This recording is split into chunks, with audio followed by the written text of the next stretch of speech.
دا ماشاءالله کم ستاسو به رالیږلي پیسو باندې چې موږ دې ته شیشه راوړې وه، شیشه وغیره د لایټونه او د دې اوس ماشاءالله چې د پنکه خوابی وایي چې ما بنده کړې ده، هغه بسترې مسترې هم وایي چې اوس مې وخت ډېر ښایسته تېرېږي. د ابۍ سره ملاقات کوو، یو څو خبرې به ورته کوو. السلام علیکم ابۍ. ابۍ څنګه یې؟ خیر دی؟ ماشاءالله وخت اوس ښه تېرېږي، د څه تکلیف خو راته نشته؟ څه تکلیف شته؟ څه شي ته ضرورت شته؟ څه شي ته ضرورت دی ابۍ اوسو؟ 15,000 روپو ته.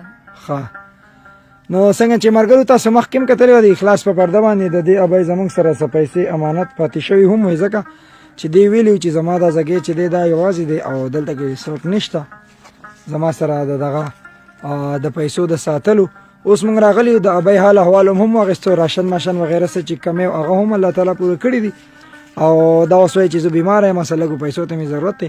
نو حمیدالله روري ته خواست دی ابۍ له 15,000 روپۍ د هغې پیسو نه ورکړه او ابۍ دا خو ټول مسافر دي او انشاءالله چې موږ به بیا هم راځو هر 15-20 ورځې، ځکه چې وایي د چا څوک نه وي نو د هغوی خدای وي او الله تعالی موږ رالیږلي انشاءالله هر 15-20 ورځې بعد به راځو ستا تپوس په حالو چې څه ستا ضرورت وي. زما نمبر خو هم ستا سره شته، خو بدقسمتي دا ده چې ستا سره موبایل نشته، نو چې څه تکلیف هم وي موږ به هر 10-15 ورځې بعد راځو. د خیره سره هغې خلکو ته دې څه وینا ده چا چې ستا سره دا مرسته کړې ده؟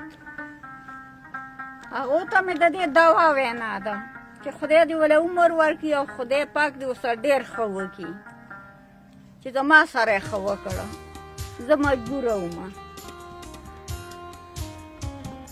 ښه ملګرو تاسو ولیده مونږ شاډن ابۍ سره ولاړ وو او تاسو د هغې دعاګانې هم اورېدې او نور څه ضرورت چې مخکې کوم الحمدلله خو پوره د هر څه ابۍ وایي، خو وایي چې 15,000 روپو ته مې ضرورت دی چې ځان له پې علاج معالجه وغیره دغه کومه، نو هغه ورته هم روري حواله کړې.